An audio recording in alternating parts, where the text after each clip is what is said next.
We know that if we look at the brain under LSD, under Propofol, and under hypnosis, it looks the same.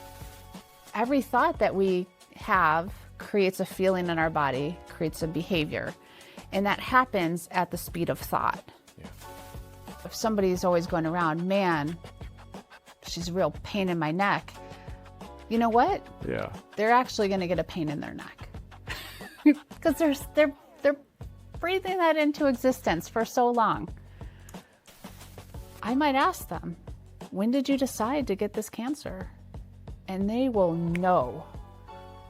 They will be like, oh, age 16. What? 50 years ago you decided this? So then it does also beg the question of how much of our experience do we create without knowing we're creating it?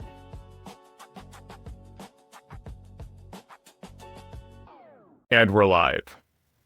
Hey gang, thank you so much for joining us again. My name is JT Erickson. I'm the host for No More Strangers, and today I'm joined by Christy Cowgill. She is an advanced practice nurse in anesthesia and psychiatry mental health and a board-certified hypnotist. Her work leverages decades of experience helping her clients to heal from a top-down approach. Christy, thank you so much for taking time today. Hey, JT, my pleasure. It's going to be fun. It's going to be fun. And I know you've been busy and really looking forward to this conversation. If y'all didn't get this from the brief introduction, Christy's doing really cool stuff with hypnotherapy and knows a lot more than I do. So I get to sort of sit back and ride the wave of what she's about to bring us, not to put pressure on you. There Christy. you go. Okay. I'll do my best. Yeah. So I want to start off because this is really interesting to me. You spent decades working with anesthesia, where essentially sort of, as I understand it, separating the consciousness from the body more or less through pharmaceutical, chemical approaches. Mm-hmm. And at some point you moved into actually having that conversation with the consciousness instead of isolating it and moving into hypnosis and hypnotherapy. Yeah. There's got to be a story there. Yeah. There is a story, and actually, I wove them both together for the majority of my career. So, and you did mention that I'm a nurse, so I'm very used to trying to take what I've learned in, brain and science and really introducing it in a way that makes sense to people, right? Because I have to have complex conversations with people around oncology or life or death or ventilation or whatever. Oh, yeah. And really trying to make it something that you understand. So I trained in anesthesia as a nurse anesthetist at the Mayo Clinic. And 2 months after I finished my training, I was kind of getting ready to start my very first job as a brand new, freshly minted nurse anesthetist. And I was at my first conference. And there was a gentleman there who was talking about hypnosis. And I was like, that's so interesting. I think that the Mayo brothers learned hypnosis because they were doing surgery before ether anesthesia. And what were they doing to keep their patients safe? And I kind of circled around some conversations of physicians at the time using hypno anesthesia. Okay. But it wasn't really talked about when I was in my anesthesia training. I mean, which was, in the late 1990s, early 2000s, we're really into like pharmacology. Like right. There's this drug, and we were kind of breaking free from sodium pentothal and moving into the world of propofol sedation, right? But we never talked about hypnotherapy. And then there was this person there. He was a Navy captain who was saying that he had been using hypnotherapy in his anesthesia practice for many years. Right? This is wild to me because usually when you think about hypnosis or hypnotherapy, I mean, we personally, maybe not everybody, I don't speak for everyone, but you think about the guy on the stage right. With a little pocket watch, look into my eyes, you're getting sleepy, don't fall asleep. That doesn't feel anywhere in the same realm as what we would consider to be evidence-based medicine of anesthesia, right, or any of that. I mean, everything I knew was you went from the Civil War, bite down on this stick and have some bourbon, good luck, to now we have, like you were saying, propofol-based options. Right. So you actually approached this with interest instead of scoffing. Oh yeah, I was really interested in like, what does this Navy captain have to tell me about? He's been literally captain of the ship in doing naval medicine as a nurse anesthetist for countless years. He was, many years into his career at the time that I met him, and he's talking about hypnosis. Right. And I was like, this is really interesting because I knew that there were some breadcrumbs even in the corridors of the Mayo Clinic at the time, but they weren't really talked about because we were in a day and age where it was all pharmacy. But when I did start to listen to him and all he said, it was super simple. There's power in our words. And anesthesia, before there were these drugs, that's what we had. We had our words and then maybe a bite stick and a little bourbon, right? Right. In between the three, they had to get somebody through an amputation of a leg or a deep abdominal surgery. Yeah. And so I really got more curious of like, who were the medicine people? Who were the people, the physicians, the surgeons, the nurses who were part of this early before we had all this pharmacology? What were they doing? And it did take me on a little journey, of like trying to find my way through this, what is hypnosis? And how come medicine doesn't leverage it a little bit more than they do now? But it did change something for me. I left that, I think it was a 1 or 2 hour seminar with Captain Ron Esslinger, and I changed the way I practiced. Yeah. So as I would introduce myself to the patient in the preoperative area, I would immediately start to offer some suggestions or experiences for them to take their mind away from the bright lights and the cold, sterile environment that they were in. Right. And they would usually look at me and say, "Oh, did you start my medications already?" Because you start bringing them and into that's when I knew, like, no, they started their own medications. Cool. We can have this top-down approach, if you wish to call it that actually creates more calm in an anxious body or more comfort in a pain-riddled body, with just our ability to shift the way we think, feel, or behave. Right. And we can shift that really quickly, sometimes with just a couple of words. I'm not saying that that's how I would deliver anesthesia. People who were getting their gallbladder out still did receive all the medication they needed. Yeah. And their experience was different, though, because their mindset was different. So I think so many questions. Yeah. So their mindset is different. What is happening in the I'm going to say in the brain in this case, because there's this concept out there that there's a separation of mind and brain, and we don't have to go there quite yet. Yeah. And what is happening in the brain as you start to help them into, and this doesn't sound like a heavy hypnosis. This sounds like mild suggestion, calming words, treating them like people. Yeah. Instead of just a number. Right. And doing all those things and pushing at their own imagination or pushing at the memories, pushing at the things that actually are part of the unconscious part of their mind. And doing it really simply with just a few simple questions. What we know is we change the electrical waves of the brain. Okay. So normally people would say we're in beta brainwave, right? Yep. That's considered consciousness, awakeness. Right. But right below that is alpha brainwave, right? Yep. It's slightly slower. And then we go to theta, slower yet. And then we go into delta, which is kind of deep relaxation, or even as we get more into delta, it's deep sleep. Right. It's restorative sleep as we know it as humans, right? And then there's also a more rapid brainwave called gamma, which we know a little bit less about. Yep. But we can shift from beta to alpha by just reliving a memory, right? Yeah. Or it's kind of like being involved in a Netflix, oh, sure.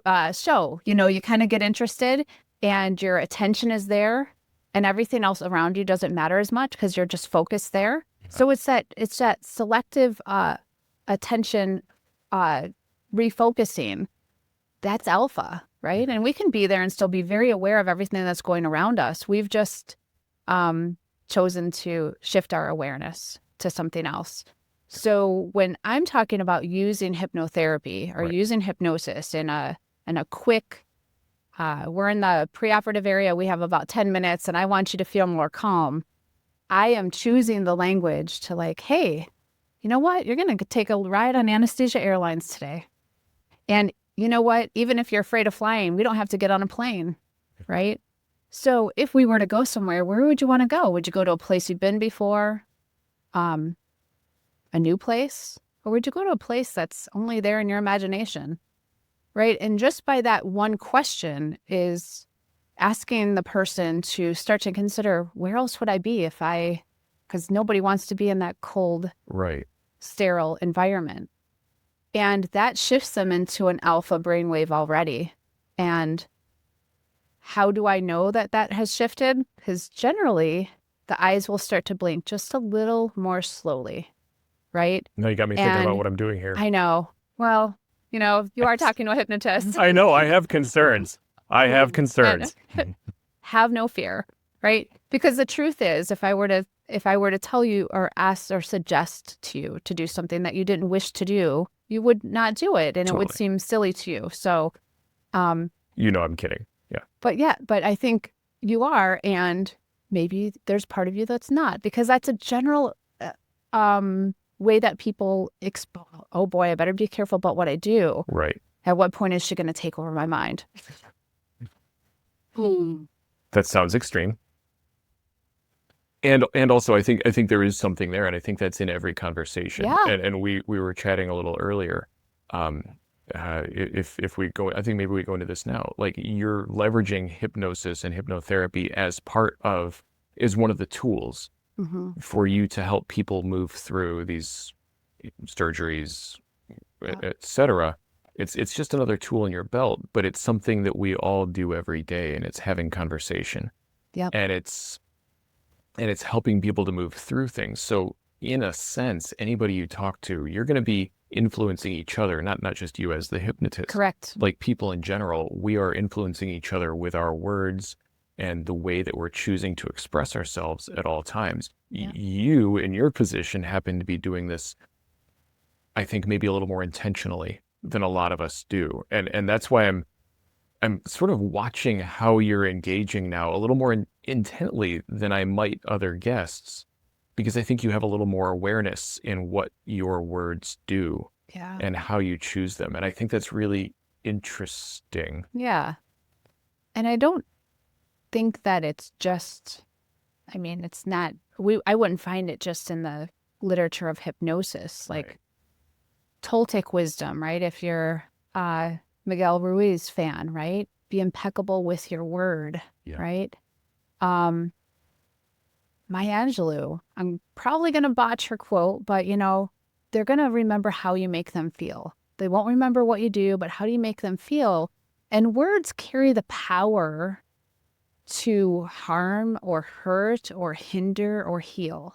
Yeah. Right? And so when we are impeccable with our word, we do have to be aware of every word that we say is either providing somebody with more direction towards where they want to go or away from where they want to go. Yeah. Right?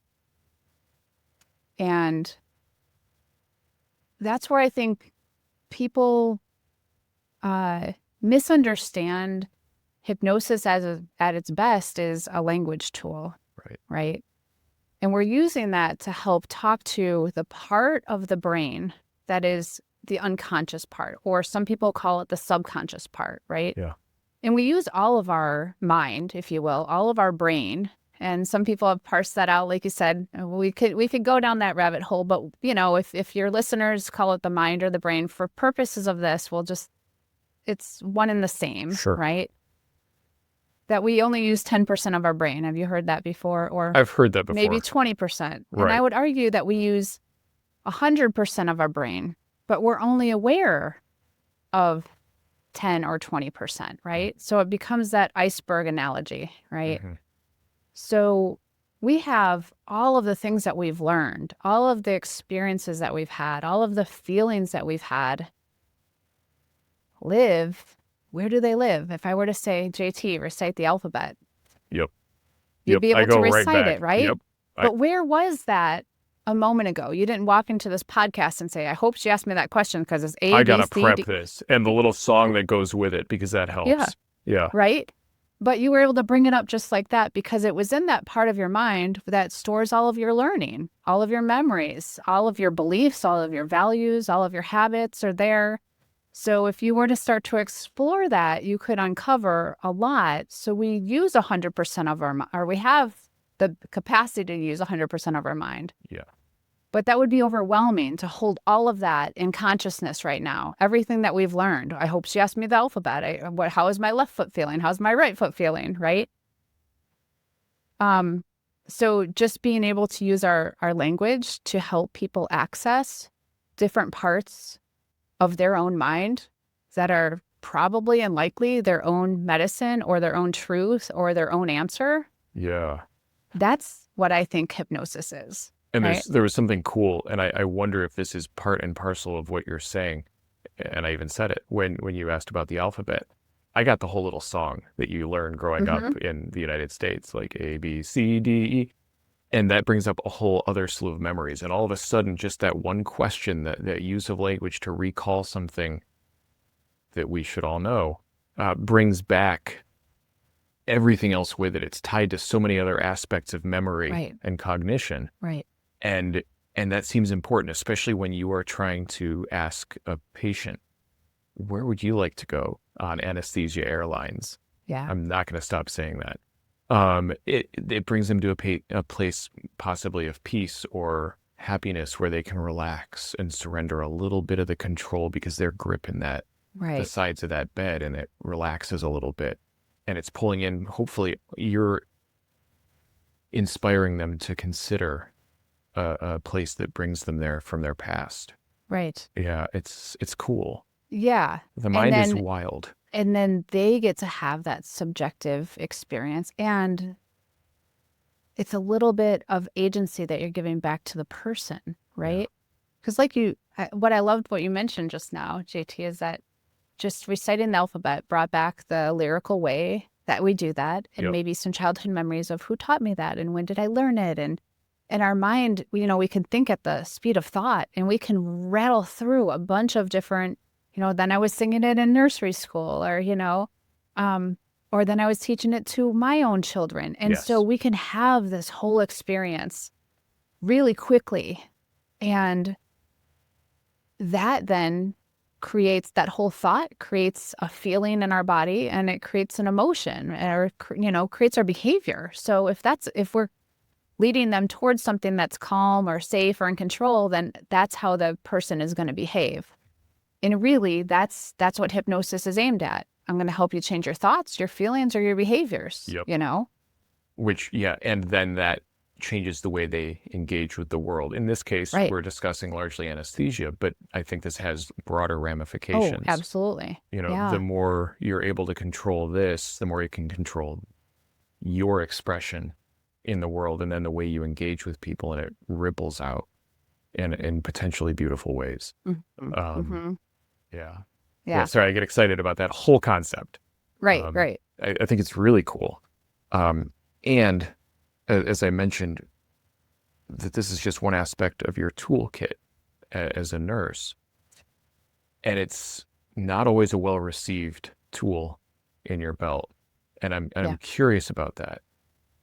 You've mentioned some things. Yeah. So if we take this, what I just explained, as a way of conversation, a way of communing with somebody, or a way of maybe helping them to find their own inner peace or their own inner answer, their own inner agency. I like to think that we can all be hypnotic, right? Or less hypnotic, if you will. Like, sometimes, the people that don't make you feel as good or positive, right? And so there is the dynamic that I think is hypnosis is a language tool, right? It's a way to communicate. And there's a lot to understand there when you start to understand how words actually can impact the person who's listening to them. And then there's actual hypnosis, the process of doing with a person, a process where you're bringing them through deeper levels of hypnosis, right? Through alpha, right? Which is our kind of where we can maybe even converse and have a conversation in the slower eye blink, but the thoughtful approach, to theta, which is definitely more of an inner experience, a deeper experience where we can actually create some more change, is kind of a do with process, right? So that would be something that would require some consent, right? If I knew something that could help you, JT, would you want to experience it? Are you okay with, following my suggestions and bringing yourself into that deeper state of relaxation to make those changes? Right. That's generally what we think about is like termed clinical hypnotherapy, right? We're going to relax the conscious mind so we can gain access to that part of the mind that's unconscious, where all of our beliefs, values, habits, patterns live, so we can change our thoughts, feelings, or behaviors around something. That I would want to do with more permission, right? With an agreement between myself as the practitioner and the client. Right. Right. They come to you with something they want to solve. Right. I want to stop smoking. I want to stop drinking. I want to lose weight. The standards. Correct. Yep. I don't know if that's all of them, but that's what I usually hear. Yeah. Right. Right. And those are the ones that have gotten the most fame, right? We know hypnosis is great for weight loss and to quit smoking and help and, sleep better, right? Mm-hmm. Those are the ones that are on the New York Times all the time, All the time. Yeah. Yeah. Yeah. So that would be more of like, okay, we're going to actually take this one step further and we're going to have a goal in mind and then we're going to agree to work on it together. Right. So that's where it kind of becomes more of that clinical practice, right? Got it. Yeah. And then bringing it back to, because I think this is an interesting topic. Yeah. Something that you had said to me earlier was there are places that say you cannot use this tool while you're working at. Oh, yeah. Yeah, I think there's a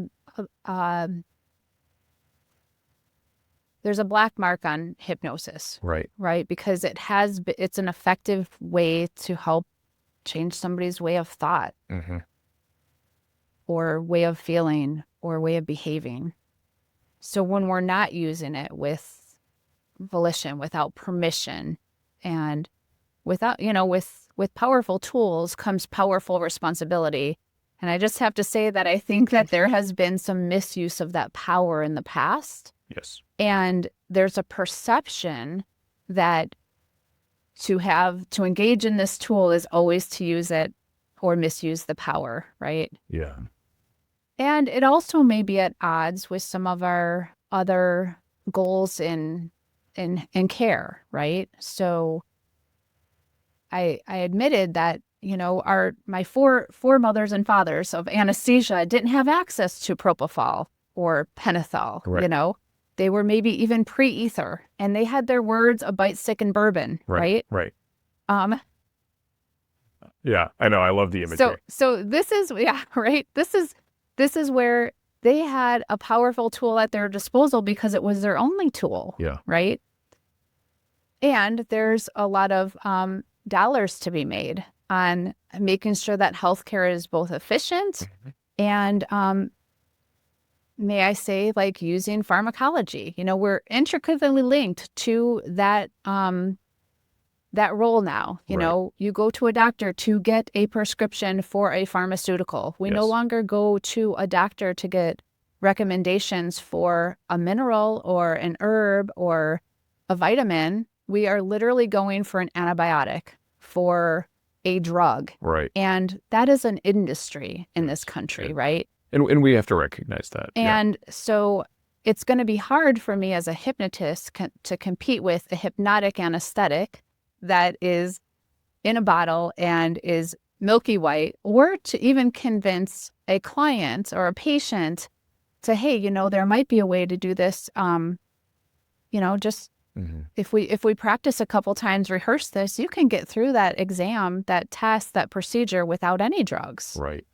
And they're like, no, but my doctor said, or the clinic said, I only get 30 minutes and I don't know if I can do that mindset thing in 30 minutes. So there's some pressure there, you know, I that hadn't thought we about that. have, we want to see more clients per day, get more procedures done Okay. because we can make more revenue. Right. So that's a harder sell, you know? Scaling and density and economics matter in this regard. It does. Yeah. Right.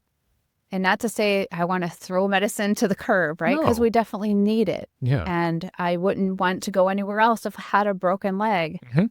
But if there is something that I can do of my own agency, I will take the time to do it. And that's my favorite client, those that also want to combine modern medicine Yeah. with ancient wisdom of their own mind body, right? Yeah. And the outcomes are better, right? We heal faster from surgeries. We keep our immune system more perky, so we fall prey less to other infections or illness because we're recovering, right? Yeah. Because we're vulnerable when our body's in a recovery state. Yeah. You know, we can pick up more germs but if we are using our mind body, we can see that our immune system is higher, right? We have less side effects from medications because we don't need as much medication, right? Right. Yeah, Yeah. right. We're not taking a massive dose of antibiotics for a small problem just to clear out our gut biome and make everything else harder to recover. Right. We have an opportunity to treat, it's a dangerous word, but I think it's one we both appreciate, the holistic approach Right. to keeping ourselves healthy. Yeah. Yeah. So really just as a piece of the pie, or as I keep saying, a tool in your belt. Yeah. Yeah. And that's what it is. It's a tool. Yeah. And, you know, and it can be in many forms. It can be actually the hammer. Yeah. Or it could just be, you know, a gentle, soothing, you know, like file, you know. That makes sense. You were talking also about helping people to prepare for the exams or prepare while you aren't there, right? And that sounds to me like we were discussing NLP, neuro-linguistic programming. Mm-hmm. Is that you teaching people to bring themselves into a state of calm or almost disassociation? Yes. Sometimes that's the tool that would use, you know, Yeah. bringing somebody into being able to be there in the exam room, but really have their mind be somewhere else, right? Right. Dissociating. Sometimes it's actually, techniques where we're having them move create anesthesia within their body and move it to an area of their body. So, for example, they're going to have an IV here in their hand, Okay. right? So we all know what numbness feels like. We've had our foot fall asleep if our legs are crossed, or maybe we've had a local anesthetic at the dentist. Yeah. Right. So we know that feeling of like my hand is feeling swollen and like kind of fatter than normal and fluffier than normal. And now it's feeling like wood, or sometimes we're just putting our hand in the cooler, pulling out that brewski, and your hand feels, initially it's a little shocking and then it gets numb. It's insensible. We can create that by just imagining it. And next thing you know, hello, your IV's done. And you're like, wait, what just happened? Yeah. So they're not dissociated. They're actually just highly creating an experience within their body of numbness. Yeah. And if the discomfort never gets to the brain, it's never perceived, right? There's something I was thinking about moving down the NLP conversation path, but I think part of what you're describing sounds very, very, very familiar to me from a meditative approach, where you're going into your body and you're starting to certain meditative modalities say, now relax your fingers, right? Feel the relaxation moving. I will stop there. Yeah. We're gonna before this turns into people sleeping in their cars. Yeah. Sorry. Wakey. Yeah, we're back. But those meditative elements often involve moving your consciousness in and through your body, or awareness, I think is a more it's attuning your awareness, right? Right. Yeah. And so you said moving the medicine or the anesthesia. When you say that, do you mean the actual medicine or the feeling or So if you had some experience meditating, if you will, or hypnotizing yourself, if you will, to create that experience of numbness in your hand, you could transfer it to your jaw and go to the dentist and numb your own jaw and have your tooth extracted, right? Yeah. And you could do that with additional local anesthetic from your dentist, or you can choose to do it without, right? Because the only limitation is you and the power of your mind, right? And I like that example. I have this conversation with my dad sometimes. When he goes to the dentist, he's always like, "Oh, I don't want any of the Novocaine or any of that." And sorry, Dad. And he goes into a meditative state. He finds a little babbling brook, and he just goes there. And they do the damn thing, and he comes back, and it's done.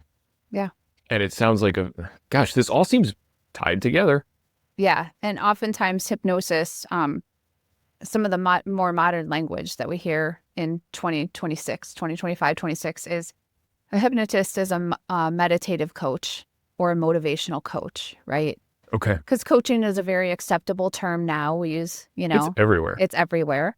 And so what is the difference between meditation and hypnosis is really oftentimes when we're meditating, we're kind of going within, we're one with the universe. There's this oneness. And so there's very little difference between if we were to look at the brain under hypnosis versus meditation, with one exception is that hypnosis also allows us to be here and there and maybe even other places. So we can be at one with our, let's just say, I'm not going to pretend that I'm going to just say it how I explain it, Please right? do. So I can be here, Christy, age 50, right? I can also appreciate in hypnosis my 7-year-old self, maybe my 19-year-old self. And also I can appreciate maybe my 80-year-old self. And I could be at one with the universe all at the same time. So with hypnosis, we're actually kind of creating more of a coherence between the brain hemispheres. And the goal with meditation is more of a unity between the brain hemispheres. And because we're humans with this ability of vast consciousness, it's likely that we probably toggle between meditation and hypnosis, and it's both and, right? Because there's probably moments, unless we're really focusing on strictly meditating, pushing all the thoughts out and away, right? The second all of them start to pop back in, that's the beauty of hypnosis, being open to all possibilities. Can you take all those different dimensions of self, if you will, and then allow the answer to come forward, right? Right. So you're going to make me ask the question, aren't you? I was going to save this for later. Well, some of those aspects make me think about Dolores Cannon and quantum healing and and a lot of the places she would take her patients before she started going into places well outside of what we would consider to be their current lives. She was helping people, if I recall correctly, helping people to remember parts of their childhood or look forward a bit. And then she went a little too far. I say that tongue in cheek. She went a little further than just your childhood or just your old age into what was before or after. And I'm curious if you've experienced any of that in your work. Absolutely. And you can say no. Oh, okay, thank God. I think that we are just hitting, the 1% tip of the iceberg with what we understand about the mind's capacity, right? Yeah. And it wouldn't surprise me at all if what we used to think was psychotic breaks were actually, the ability to have more expansive consciousness than the human mind at that particular moment could even reasonably understand, right? Because at the end of the day, we're experiencing this in this human body that has some social conditioning, if you will, right? Of what the expectations of being human are, right? And so when we get beyond that, and if a client, a patient, or even myself is like, I really feel like this is coming from a past life, or interplanetary life or a life between lives, or this Right. is my soul purpose. Okay, then that's Cool. what's true for them. And, how do we prove or disprove that? Yeah, that's the trick, isn't it? Yeah. And if that's the key, if that's the answer, if that's the tincture that that person needs in that moment, why would we ever take that away from somebody? Yeah. Right? Yeah. Why tell somebody, oh, that's absurd. You didn't actually do that. You didn't actually feel that. You're not actually gaining any benefits of whatever healing modality was Right. handed to you or applied to you.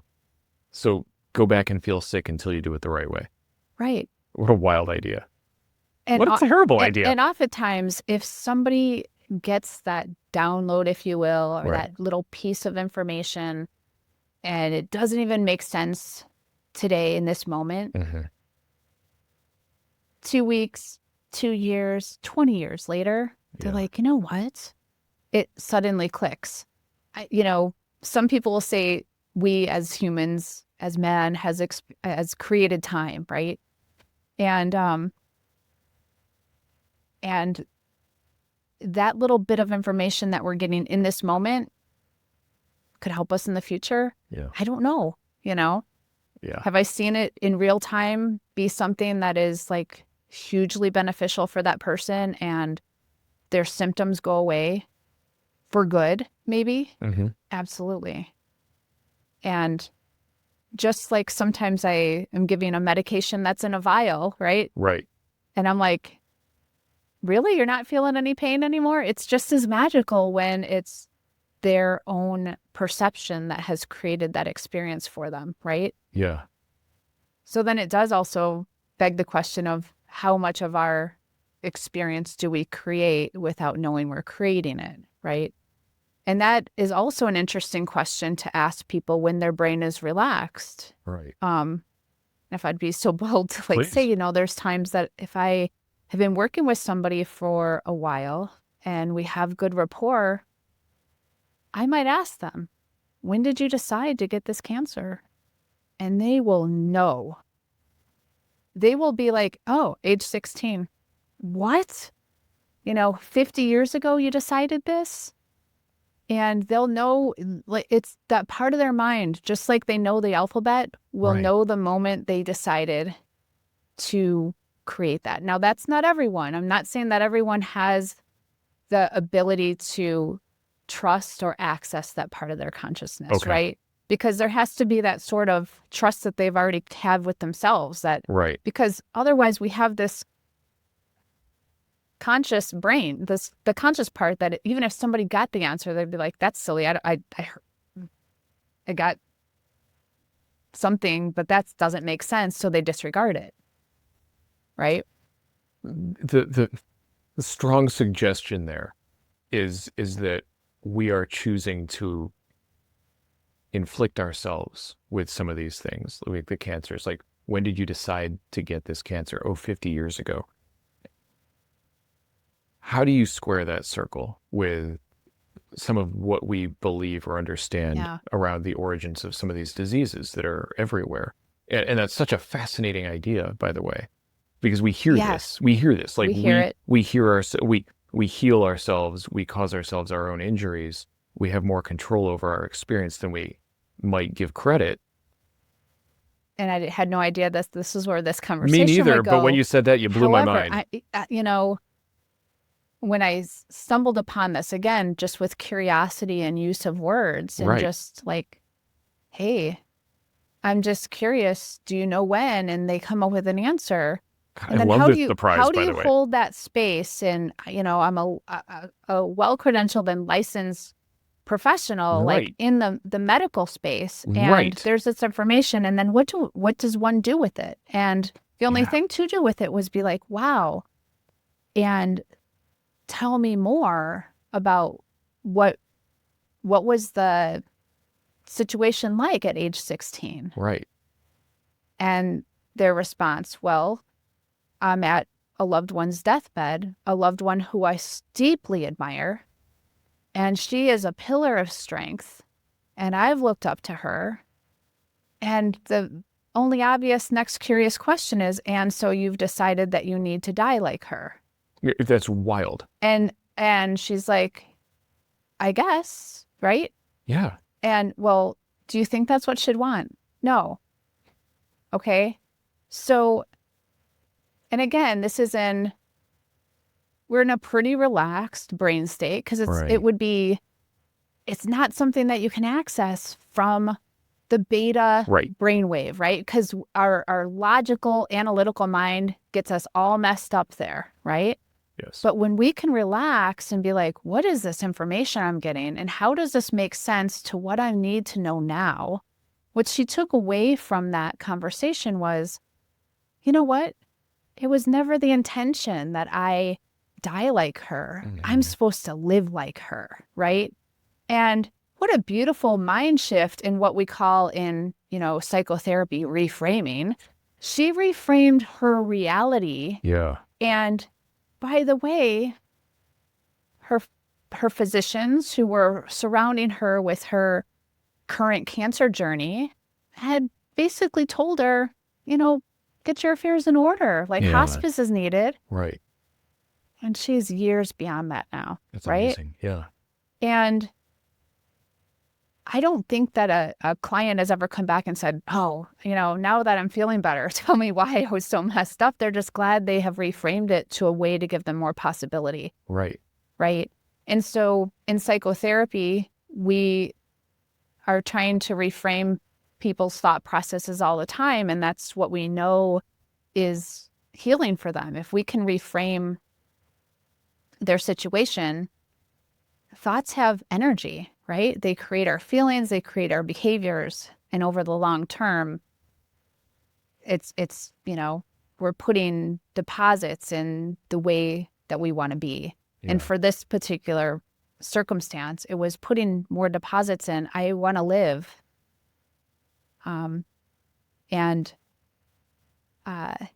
so there was that link that she disconnected, that link between, if I admire this loved one, right, I have to die this honorable death like she did, because her mind took her right back to that moment in time. Because this loved one's experience in life is something that I want to emulate or mirror in some way. Right. And it's very unconscious to us, right? Yeah. And it's fine if it goes right back to that unconscious part of the mind. It doesn't have to live in consciousness now. She doesn't have to walk around and say, right, I had this thing. It just is there now, just like the alphabet is there, but it's a rewritten one, right? Yeah. And I like to tell my students or my clients, our unconscious mind is our goal getter. Yeah. Right? If we have a goal, it's our unconscious mind that's doing all the work, that's beating our heart, that's breathing our lungs, that's doing the actions that we need to get the goal. Our conscious mind sets the goal, right? Right. So there's a connection there. So there was a decision that was made consciously. I want to be like my aunt, but unconsciously, her mind was like, okay, then we're going to do all these things, until she reframed it and said, no, let me be more specific. I want to be like her, the strength of her life, not necessarily by exactly like her, right? So okay, and I'm sort of starting to pull some of these pieces together a little bit, right? So when we are just going to rephrase what you said, our conscious mind very clearly has an effect on our subconscious mind. And that subconscious mind is what sort of runs the show while we're out here playing in the real world. Yeah. When we're out in the physical world experiencing things. One of the elements between, and I'm gonna bring it back to meditation versus hypnosis. Meditation, you may not have enough access to the conscious mind to start managing or modifying that subconscious layer. Mm-hmm. But when you're in a hypnotic state, somebody is there to also behave as that conscious level to help support the growth or move into, while you are in that theta delta range, someone's here in the beta that can remind you of the things that you wanted to improve. Didn't plan this. Is there a there? Is that part of what we're describing? Gosh, no, that's a That is a very interesting question. I'm having fun with it. I don't know. Yeah, I mean, it is interesting to consider. I don't know. Sometimes there's a there, and Right. sometimes there's a not there. Totally. Right? Totally. Right? But when we describe like the conscious mind as, sorry, Yeah, keep going. I think sometimes that's why we'll want to do the hypnotic space with somebody, right? To be the there when you're not the there, Yeah, right? yeah. Thank you. And sometimes meditation though is the medicine that we need. We need to Yes. I need to just put aside all thoughts, right? There's that's the Buddhist wisdom of detachment, right? Sure. Not being attached to any thought, because it's our attachment to that creates our suffering. Right. Right. And so we know, we've studied a lot of meditation because it feels like a very safe word in medicine, right? We put people in MRIs about meditation, mindfulness, changes the brain, allows more access to neuroplasticity, or the ability to create new neural pathways. Right. And and again, I'm not a neuroscientist, Okay. right? That's not my area of expertise. It's more of the lived experience of this tells me that Right. hypnosis and meditation probably happen in a swirl, because we can't totally detach, and then because we have to have some awareness of what we're detaching from. So Right. is there a yes and? So is there a there, and then not there, and then Right. there? Right. Probably. And I think just like you were able to access with the ABCs, this memory, that memory, this memory, it goes that fast. So are we even consciously able to discern whether we're at one, at universe, at all these different memories? Because to really turn off that network, how long is it off for? Right. Do we have the ability to turn off certain networks in our mind for an extended amount? And then, then one would say you have to consciously be turning them back on. Right. Is there some switch? Is there some, there's a fire alarm, I better get moving. And so, we take in, you mentioned NLP, and NLP helps us recognize that we're taking in 30,000 bits of information at any given second, right? And we know, and by the way, I don't know who counts that. Who counts 30,000 bits, right? I didn't know that was what it was. Sure, yeah. But our conscious mind can only hold 7 plus or minus 2 things at a time, right? Okay. And so where are those other amounts of bits going? They're just being stored. Maybe you need it later, maybe you don't, right? It's somewhere in the vastness of your mind, taking it all in. But if we were to be consciously aware of 30,000 things, we would be incapacitated with thought, right? Right. But until I mention it to you, you're not thinking about how your right foot is doing. What's the temperature of your right foot? Well, now I am. Now you are. But there was part of your mind that was paying attention to the whole time, because if it had gone to sleep or you needed a scratch, you would have been able to attend to that. You see? Yep. So how many bits of information are we taking in that are completely useless? And how many of those filters have to be in place at any given time in order for us just to survive from an evolutionary standpoint, just to survive the day, let alone the day 10,000 years ago. Right. And how is that changing and evolving? And I think we know that it is. Let's go down that path. Yeah. And that's why we don't know the little bit that our mind is going to store. Right.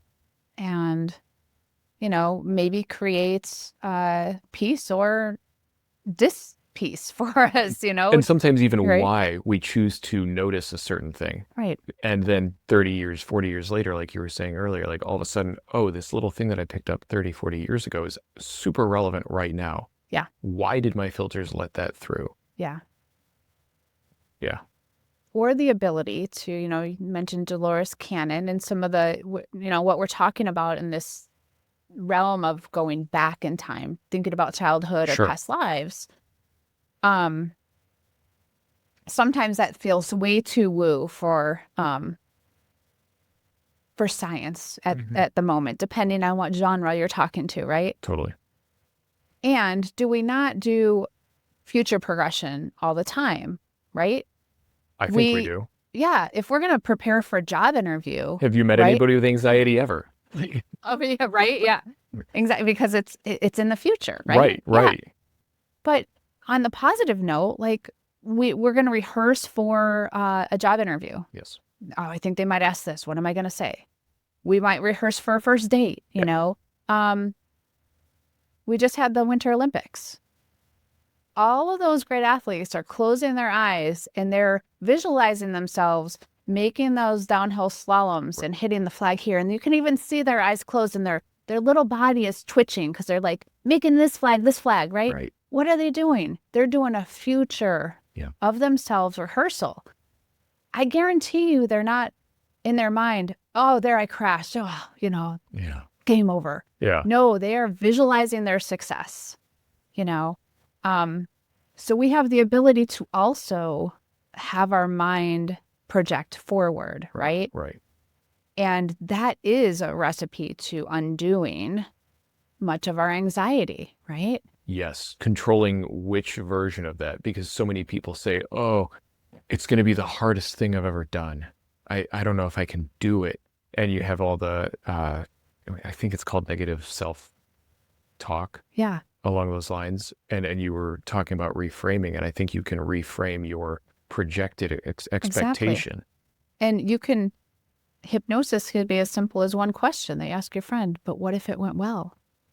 Yeah. So see how automatically, well, what if it went well, JT? Right. Now you have to imagine what if it did? Yeah. Right? And that's also using that capacity. You just a moment ago were thinking about what if it didn't go well? Right. And I can use that hypnotic suggestion there, well, what if it did, know?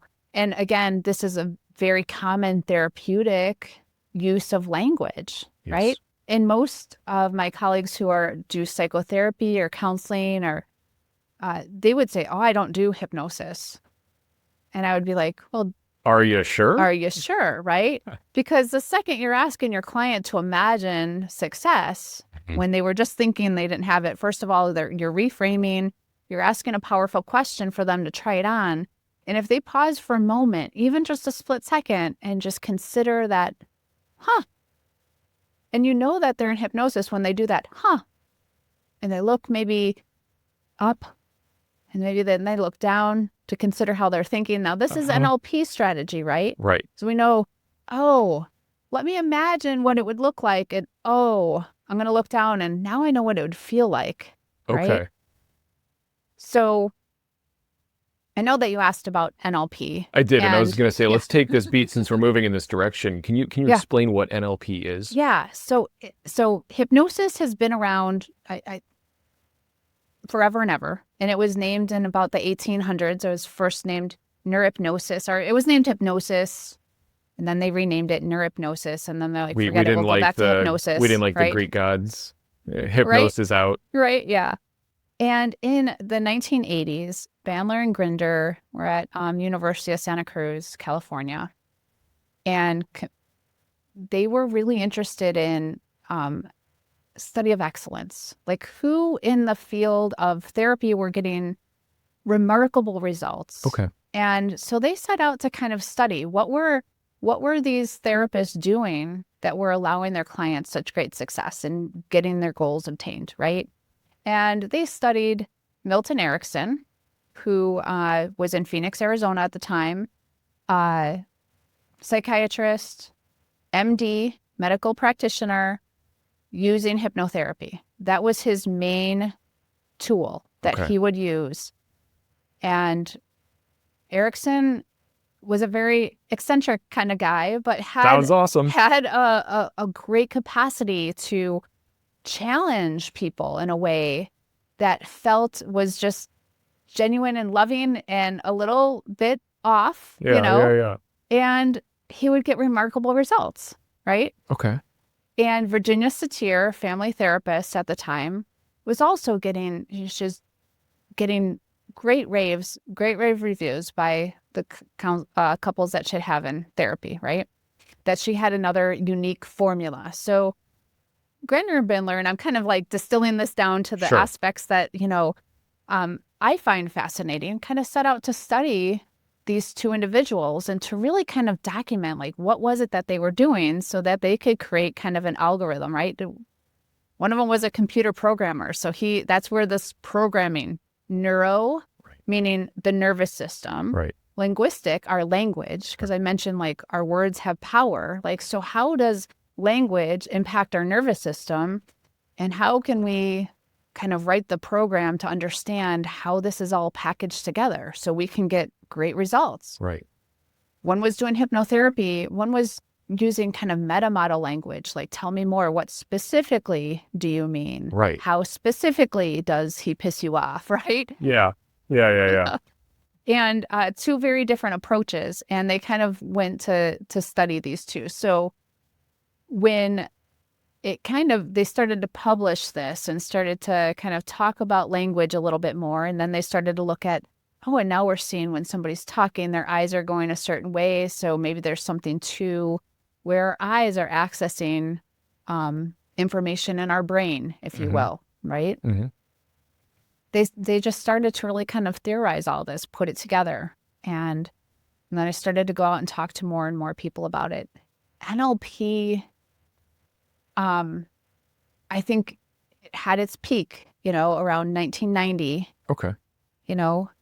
And it's still around and it's still a very valid tool. And it's hard to bust into a space where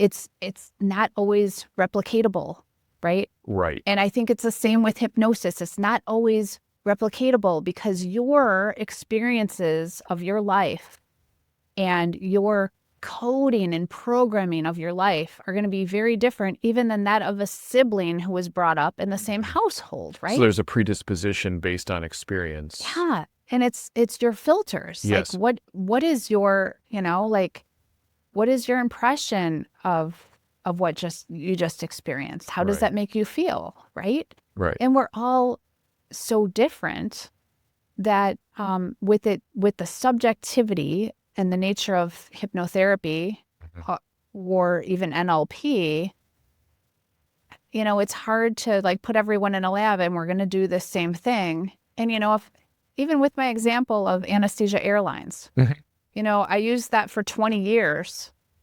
And I would say 60 to 80% of people, and I didn't like keep a total score of everyone, but many people go to a beach, right? They go to a tropical location. Yeah. But where did the other 20 to 40% go? Some of them went to their garden. Some of them went to the Deschutes and were fly fishing. Some of them went to Malaysia. Some of them were riding an elephant in Thailand. So when you get that kind of variability, and you have a large number of options of the human experience, it becomes really hard to measure efficacy of something, right? Yeah, I think I see that now. Yeah. And especially if, because part of what they learned with both Virginia Satir and Milton Erickson and NLP and hypnosis is that part of the whole experience is that interaction between the two people, right? Yes. Right? That makes sense. Because if I ask a question with a certain intonation or unless you're like physically blinded and don't have your sense of sight, maybe my eyebrow moves a certain way and you unconsciously pick up on that and it means something to you, right? There's so many variables of like how even me interacting with you can be different in this moment, could be different 5 minutes from now, right? It's so gonna the lend variables a are different so dramatic experience. Got it. So, because I've thought about this a lot, it keeps me up at night. Why isn't NLP and hypnosis more? Why don't we utilize it more? Why don't we leverage it more and just call it what it is? Right. Why do we hide behind words like I'm going to do guided imagery or creative imagination? Yeah. And I think it's because when something is that subjective, we don't understand it. And we can't just let it be subjective for some reason. And we're in an era where there's a need for objectivity, like to have that removal. The other piece that this is bringing up to me is the placebo effect. right? So it's a huge hurdle, especially in anesthesia, I believe. Hmm. And what is the mechanism that's occurring there? Like, is that also just the power of the mind being like, oh, this is going to heal me, or this is going to have this effect, so I just make it? Bro, that's a sugar pill. Because somebody's belief in something is going to help them Right. or not help them definitely Help or comes hinder. into play, Yeah. right? And yeah, I mean, I know that I don't have the statistics in front of me. I have seen Totally. a lot of studies that are like, here's the rate of placebo in this. And also there's a lot of bias that goes into some of our studies from the get-go, right? Yeah. So, Yeah. I mean, this is I wasn't even thinking about that, from but yeah. the perspective of psychiatry, right? Yeah. We have how many SSRIs right now, right? Many, Many. Prozac and Zoloft and at that rate, with that many drugs and that amount of dispensing that we do of that drugs, we should have zip zero zilch depression in our country. Now, I would imagine that as well as that that's not the case, right? Yes. Um, so how do those drugs come to be so popular when we know that they're not maybe doing the job that we're hoping that they would do, right? Right. Yeah. Actually, why is that? Yeah. Are we still holding out hope that if we take enough of them, that they will do what we want them to do? I don't know. Okay. But it really does come down to like, so how did we get to where we are, where we have things that we know aren't very effective, and at the same time, we're less likely to maybe explore things that we know are more effective. And like, I don't know. That's probably a Neither. whole nother podcast for It like, probably would be. how are we maybe being a little bit hypnotized, if you will, by Thanks, Christy. industry, right? Like Yeah. we're being told a suggestion that we're taking as truth. Right. And we're allowing that to. And what we do know in psychiatry is if you come to me and you're like, hey, Christy, I need a prescription for an SSRI. And I'm like, hey, let's give it a whirl. Right. And you have a belief that X drug is going to work for you. Yeah. It's probably going to work for you, right? At least initially. And we see that. We prescribe it and people get better, but then they don't stay better long term. Yeah. Is it because initially they're like, this is really going to help me because I think it is, or because my prescriber told me it would? Yeah. And then it doesn't hold its effectiveness. So what's going on there, Yeah. The way it had been framed to me, and I spent a very short time on an SSRI, and the way it ended up being pitched to me that worked for me, I think, was think about it as a life preserver. When you're trying, you're out in the ocean, you're trying to build a boat, you need the life preserver to start building that boat, and Yep. then doing all these other not smaller, but all these other modalities to help bring yourself through this period of your life. Yeah. And so I was stacking all the things like talk therapy and a whole bunch of other stuff. Right. And I think using it that way is effective.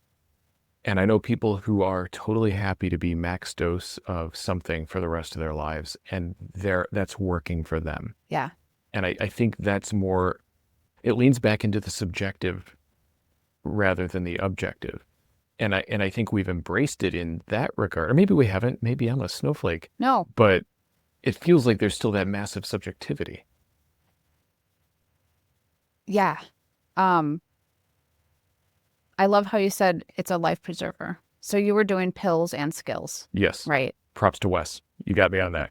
Yeah. Like how else are we supporting that Right. one thing? Are we relying on one thing? And I would bet that the person who thinks that they're relying on one thing is actually making other moves in areas of their life, Yeah. because it usually isn't just one thing. Yeah. Right. Even if we think maybe it is, but if we allow that to be the way we're finding that success, maybe that's good enough. Right. And maybe they're one of the 30% that medication is absolutely helping. Heck right. yeah. So, Yeah. I mean, there's that too. And it really does so being open to all possibilities, right? Yeah. To all possibilities of how do I create my experience being in this body with all the experiences that you've had is very unique. Yeah. So we are all snowflakes, right? We are all because snowflakes. we are all unique, and it is really finding that recipe of what works, right? I hate that that's a slander now, but yes. Yeah. I mean, I don't hate it. I get it. I've said it. And by snowflakes, we mean like very beautiful. Very special, beautiful crystalline structures of water. Exactly, right? Also a little fragile because crystalline structures of water. Okay.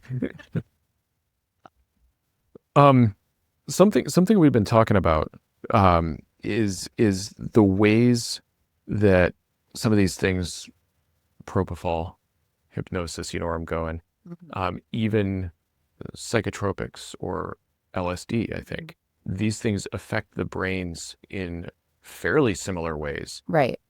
How, again, we keep coming back to all of these things seem to be affecting our brains in ways that are all very resonant. They all seem very, when you step back far enough, you start to see that it's all sort of the same effect. Is that just my mind, like, believing this, or is this a real thing? No, Like, am I going full Gestalt here? no, we do know that. So LSD or psychedelics, right, they're going to be something that we ingest to pharmacologically alter the mind state. Okay. Right? Okay. Propofol, right, is a hypnotic anesthetic. So it was born in, 1990s, 2000s, pharmaceutical. New. Yeah, I didn't know that. fairly new. Okay. Because before that was sodium pentothal, the Agent 007 truth-telling Yeah, I was going to say, right? I thought this just made us say the things we don't want to say, but it's true. Okay. And what those agents do for anesthesia is we're actually using a pharmacology to suppress the nervous system, right? Okay. To suppress it so we don't have any pain for surgery. That's the whole way that we're doing that, right? Right. So propofol is suppressing the nervous system. Psychedelics, LSD, is altering the nervous system, right? Yeah. And hypnosis is kind of modulating the nervous system, Okay. right? Okay. So, and it's all impacting these same brain states that I discussed. That's what we call propofol hypnotic anesthetic, because it's slowing down the brainwave activity. So you're going from beta to alpha to theta, right? Yeah. Our psychedelics are also going into that brainwave state, slow brainwave, right? Yeah. We're still at certain doses of propofol. We're actually we use it for conscious sedation. So we're sedating the conscious mind, but the unconscious mind is still doing its thing, right? Yeah. So we're altering consciousness with that drug, right? And with hypnosis, we're achieving that brain change, but without using any pharmacology of a psychedelic like LSD or like a neurosuppressant like propofol. We're just modulating it with just our own ability and capacity to down-regulate from beta to alpha to theta brainwave state, right? Yeah. Sort of using the translated meaning of language to trigger responses in the brain that have a similar non-pharmacological impact. Right. And so, maybe. Yeah. Right. And so there's 4 studies out that have looked at how are LSD, there's one main study with LSD, propofol, and hypnosis. Oh, cool. And how fortunate, right? That have demonstrated that the brain changes, right? And by brain, we're also, people's mind, their experiences of, right? Right. But we can measure the brain because we can put somebody in a functional MRI and take a look at where is the activity at in the brain. Right. We can do spectrometry, which like how much activity is in each section of the brain. And we can see the parietal occipital areas of the brain kind of lighting up with all of these experiences, right? So we've altered consciousness with any of these agents, or with hypnosis as an altered state of consciousness, right? Where perhaps we have more ability to expand our unconscious realm. Got it. some of the conversations I've had around the increase and decrease of various areas of the brain, you start looking at the right parietal lobe, you start looking at default mode network as areas which, when they're lit up, it's showing a greater awareness of self. And when it's reduced, you have less sense of who and where you are. Right. And you start to have different experiences. And is hypnosis affecting those areas in the same ways as... Right. Okay. So when we get into... Thank you for knowing what I was trying to ask. No, when we get into that theta brainwave, right? This is where time can be really distorted. Oh, I was there for how long, right? I was experiencing that for how long? You can also have kind of body distortion, you know? Yes. Like where you can feel really detached from your body, or you can feel like your arms are where your legs are, or, you know, you can feel floaty, you can feel really heavy, right? And these are also sensations of anybody who's, you know, undergone this conscious sedation with propofol. That's what you feel, is floaty or heavy or light or detaching from oneself, right? And that's, you know, people who are doing more of the psychedelic experience. There's that point where you're just kind of really detached from ego, right? Yes. And detached from body and able to then explore different realms of that space. So, by the way, the study that I mentioned was not done in the United States, right? We're not currently, as far as I know, and your listeners could chime in if I'm wrong, but we're not currently using LSD and studying in MRIs here. Okay. But so we're taking some of these studies from Zurich, Switzerland, right, where they were able to kind of have this independently studied. But we also know it from other areas of science that we've been studying it, you know, and Stanford has a great integrative lab down there with David Spiegel doing a lot of work in hypnotherapy and hypnosis, and his dad was Herbert Spiegel. But we're just not as fascinated about it in this country as some other spaces are, especially when it comes down to like, and I think we're going to see with the revival of psychedelic medicine, you know, we're going to start to explore more of that. And most of the studies that I hear are coming from like Oxford or Cambridge or Zurich or and they're places where that mind body connection is more you know, kind of, it's in the social construct of being accepted there, right? You know, at this moment. That's interesting, because I still see those as westernized medicine nations, and maybe that's not accurate. I'm almost surprised we don't see more studies coming out of South America where some of these traditional plant medicines, say, are more integrated into the society and the culture. Right. And maybe they don't study it because they're like, well, why would we know this works? Right. And maybe it's, to take this in a different direction, maybe it's very important that societies which are skeptical of these things are given access to it with curiosity. Like, I don't even necessarily see it as a bad thing when I look at it from this angle. Maybe I'm reframing that we can start to recognize and understand the effects of these traditional experiences. And I'm going to include hypnotherapy in that. Maybe I shouldn't. You can tell me if that's inappropriate. But having to come at it from a more materialist, pharmaceutical mindset gives us a new opportunity or a new lens to look at the problem through, where we can see something a little differently.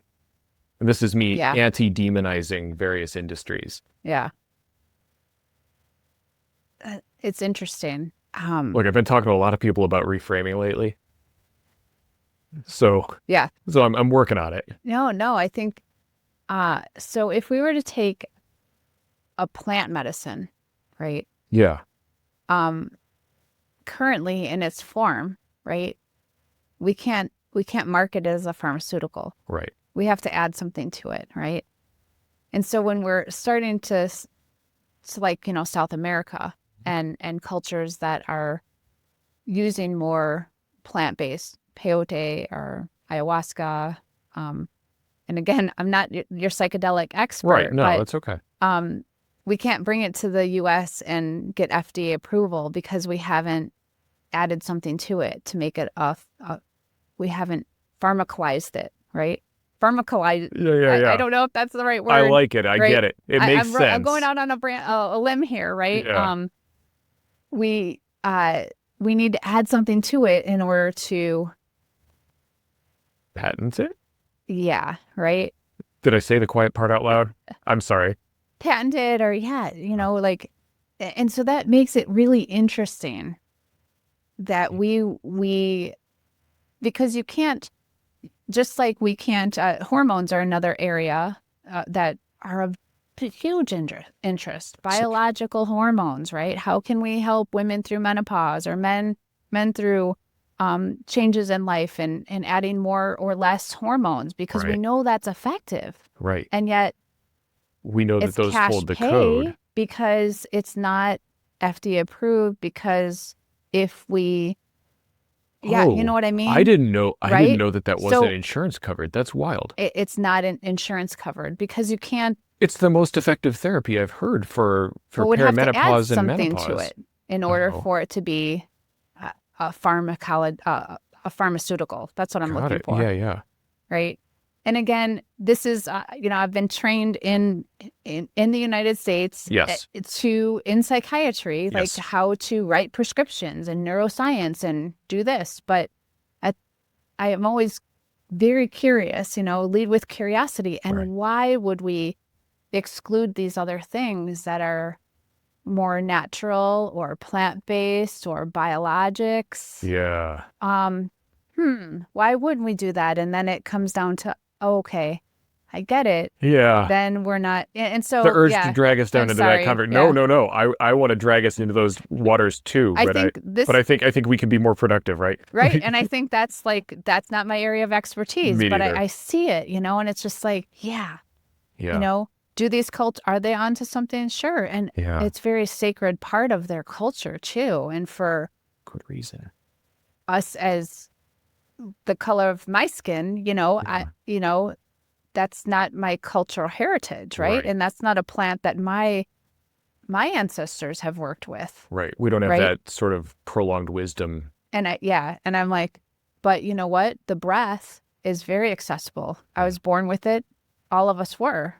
We come out of our mother's womb and the first thing we do is take a breath. And if we don't, they smack us on the foot, right? And tell us to take a breath. Yeah. So our breath, we have. They smack them on the foot now?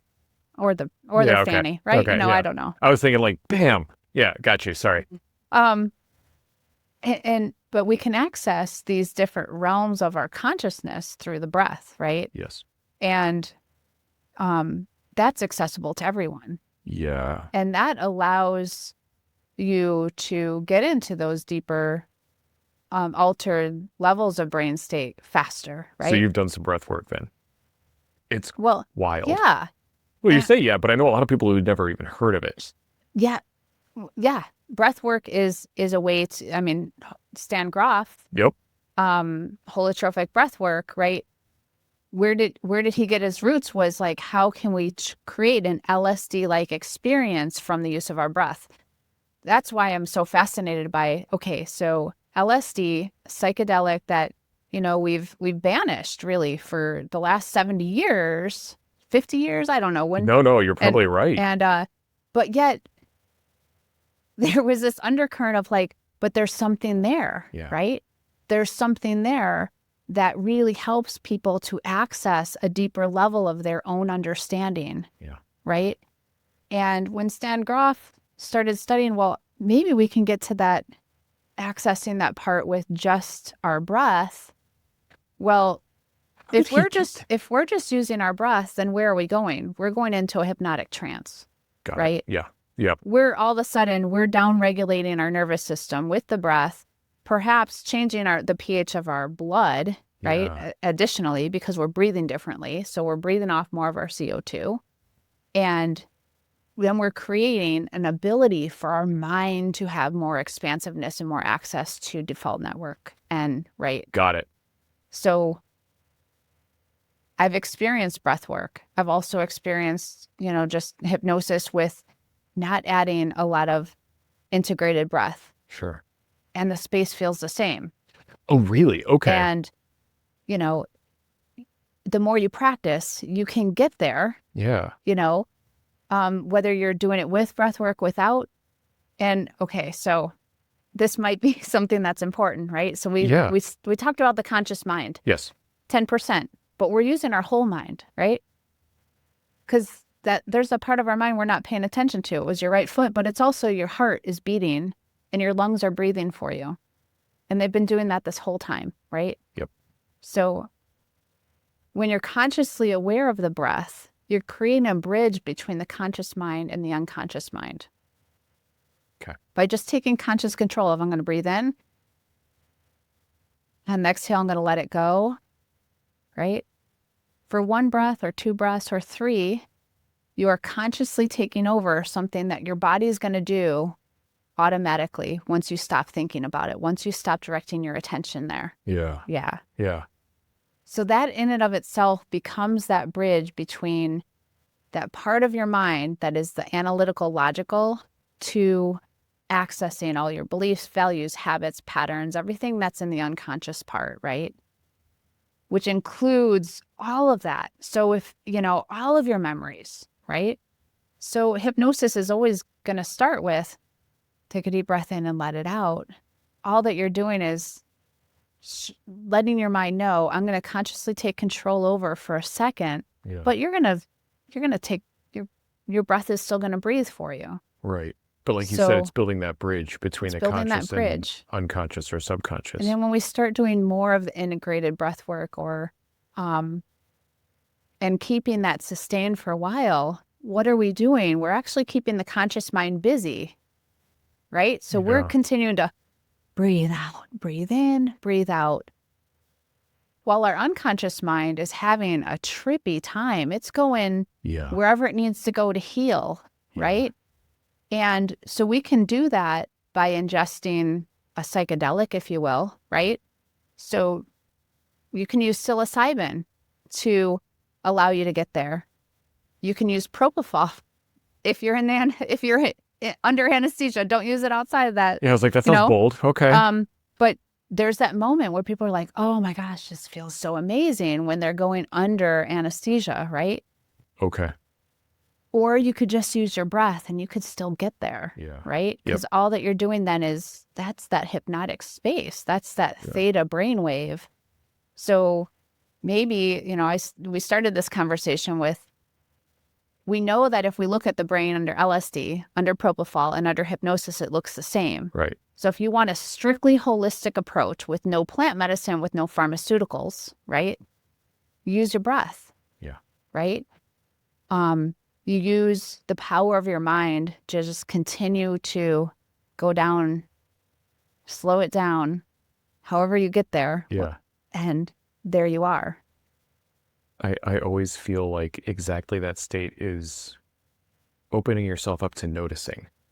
Yeah. And it's the best. It's amazing. It's amazing. And there's so much insight there. And there's so much wisdom. And often, we know what we need to heal. We know if it's going to be a medicine, like an actual prescription. Yeah. We know if it's going to be time away from work. We know if it's going to be a new partner. We know if it's going to be a new job. We know if we need to get in nature. We actually know these things. We will actually give voice to them sometimes. Man, we really need a vacation. Yeah. Do you think that's by accident? No. You actually probably do need a vacation. I had never thought about that. I just assumed it was people fetching or something. No. Yeah. I really, take people at their word. That's right. Actually weirdly novel to me. What a good idea. People will know exactly what they want, but we speak so much of the time without thinking about what we're saying. Yeah. Right. We're just like letting it come out. So if somebody's always going around, man, she's a real pain in my neck. You know what? Yeah. They're actually going to get a pain in their neck. Because they're breathing that into existence for so long. Yeah. I won't talk about the pain in my neck right now. Thanks, Christy. Oh, you're I'd welcome. forgotten about You're it for welcome. however long this is going. Yeah. But our words have power, and we have the Yeah. answer within us, Yep. right? And and understanding that, from that perspective is it's pretty powerful, Yeah. right? I have another story I can share with I you. totally want to hear it. Okay. Yeah. So, I work a lot with nurses who are feeling really burnt out and stressed, right? So you work with nurses, I right? work with nurses. Sorry. Yeah. And it's so interesting. I had a woman, she was like laying on her couch, both feet up in the air. She just recovered from bunion surgery, right? I don't know, it's double bunions. Who does that to themselves? I'm That like, how sounds are you doing, right? unnecessary, right? But the whole time, like, this was the third time talking to her, and she's like, Christy, when I just can't stand it anymore, I'm going to get out of this profession of nursing. I was like, okay. And then a little while later, hilarious. when I keep telling myself, when I can't stand it anymore, I'm done. But see, I already told you she had bunion surgery, right? And I was kind of like, because sometimes you got to just listen to what you're saying. And I didn't want to say, hello, And the third time she said it, she just started cracking up. She's like, oh my gosh, Yeah. right? She goes, Did I give myself this because it's time? Or is that not where she went with it? Is she more like, this is time? No, she's like, I've been saying that for how long? And here I am. And you know what? So here's the thing. Once somebody realizes that, they're like, well, I'm never going to say that again. Instead, I'm going to actually say what I want, like she didn't go back to her job. Oh, thank goodness. Right? She's like, I'm changing. She had the courage for her conviction there. Yeah. Oh, that's awesome. Right? So oftentimes our answer is, it's right there. So, the best thing we can do from a hypnotic standpoint is put on our hypnotic ears, because our voice can be hypnotic, but so can our ears, and listen to what other people are saying, because they'll tell you the answer that they need, right? Yeah. It might just be like, oh, I would just brush it off because they just said they need to take a vacation. Yeah. But, maybe that's exactly what they need. It's a busy world. We keep our nervous system going all the time. Yeah. And one of the things that, in colonial medicine, we used to write, you know what, you need to get off to the countryside. The cure for anxiety was get out of the city and go to the country for the weekend. Right? Yeah. And imagine that being written as a prescription nowadays, right? No. I don't know. Maybe the insurance company, well, I'm not paying for that, you know? Yeah. But that was, and that wasn't that far along. That's maybe what my grandmother would have been, Totally. Told to do, right? Totally. Oh, you're overwhelmed from being a new mom. Have your husband get you out to the countryside for the weekend. Yeah. Take the mind off it. But now we hear, oh man, I need a vacation. But yet we're in this society where it's like, work harder. Like, what do you don't have PTO, right? Right. You don't have paid time off. So you're not going on vacation. And yet we're hearing it in our own language. Man, I need a break. Right? Yeah. It seems so much easier to recognize when other people are saying the things that they need. And as you're saying this, I'm like, well, maybe I need to pay more attention to the language that I use for myself. And yes, all of my friends who've told me this for years. Okay, fine. Glad I'm here. And wow. Yeah. When we can start believing that our mind is when we start using 100% of our mind, because it's intricately connected to our body too, right? It's by no mistake that disease is dis-ease. Oh. When we don't have ease and peace in our body, it's going to crop up as a stomach ache or a headache or a tumor or a knee pain, or our body's going to tell us, hey, it's going to start to raise its hand, right? Yeah. And we can ignore it if we choose to, and then we will develop a dis-ease, right? right? Then it will be full-blown thyroid problem, right? Yeah, yeah. Then it's full-blown diabetes, right? But the whole time those warning signals are there, your body's functioning and it's trying to communicate to you, Yeah. right? Reminding us that we're an integrated system. We're an integrated system. Yeah. And, and so your question was, every thought that we have creates a feeling in our body, creates a behavior. And that happens at the speed of thought, right? So, I have that lemon over there, and I told you I'd tell you about the lemon. Yes, so I'm going to tell you about the lemon, okay? Okay. Because it's a very classic hypnotic example, okay? And you can choose to close your eyes or not close your eyes. If listeners are listening, keep your eyes open if you need to keep your eyes open. And yes, you can, please. But I just want you to quickly, and think of a kitchen, okay? And I like to say, think of a happy kitchen, because we all have kitchens in our lives. Our grandmother's kitchens, our friends' kitchens, our current kitchen, a kitchen that's happy, always had fun memories. And just go into that kitchen now, right? So pick one. Sometimes people like to pick more than one, but you have to settle on one now. Notice the tile, notice the curtains. If there's windows, are they open? Is there sunlight in there? Notice the color of the tile. Notice the decor of the kitchen. Notice if there's anything baking or cooking in the kitchen. That sweet smell, savory smell. Go over to the refrigerator. Maybe you feel your footsteps on the floor. Maybe you hear them. Open the refrigerator door, feel that cold splash of refrigerated air, hear that seal of the refrigerator door open.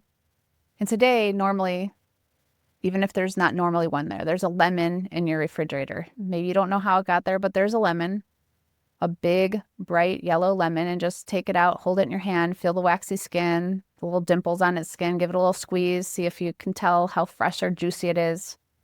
Yep. And take it over to a place in your kitchen where vegetables and fruits are cut up very safely.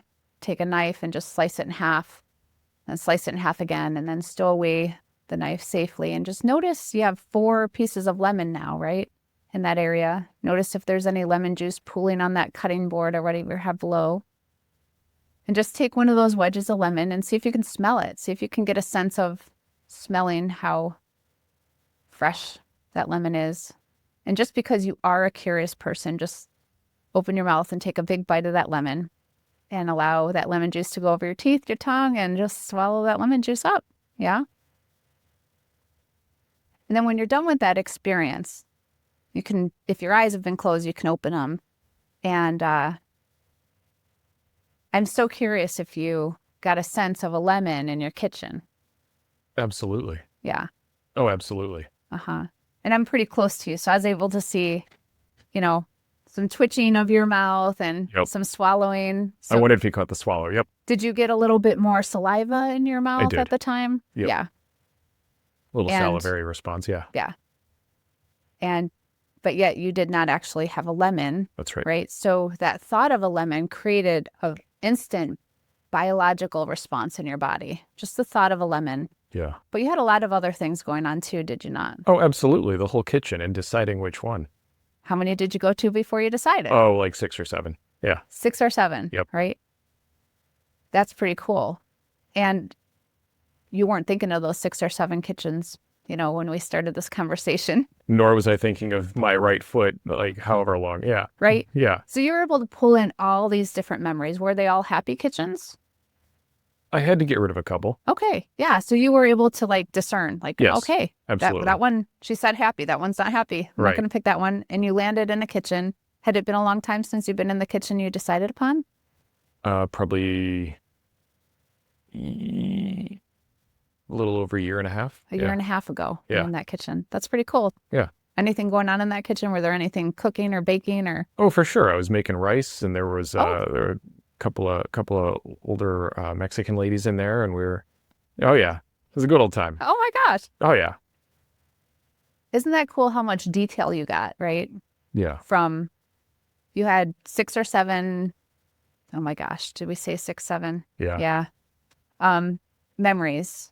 You sorted through them. quickly got to one and got a lot of detail. Totally. Right? So there are people in there like Yep. a year and a half ago, haven't thought about that in a while. I haven't gotten Right. to, yeah. And so that, and the other thing I noticed, and maybe if your camera zoomed in, Yeah, well, we could see your eyes like behind your eyelids, like drifting back and forth, right? oh, okay. Kind of like one does when they're in that dreamlike state, Yep, right? little REM, yeah.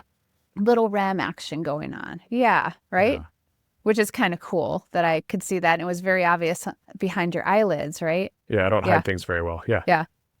Well, we can't hide because our body is just doing it, right? Right. Here, if you were in imagination, we're going to be doing that sort of experience. So congratulations. Thank you. You went like, shoo, you were no longer in beta. You were like in the unconscious dimensions of your mind, sorting through files of memories of experiences you've had.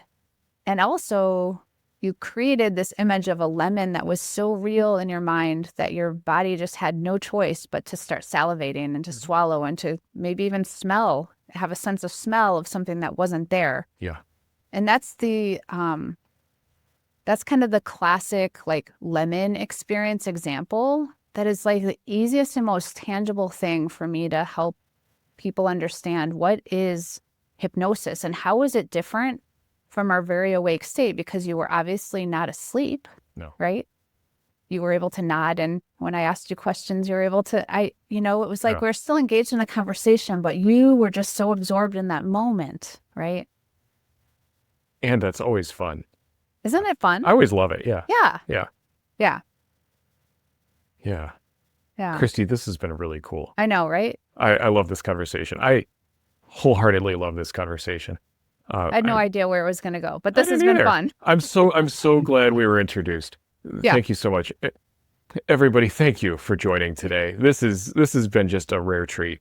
I hope you all have a wonderful time doing whatever else it is you're doing today.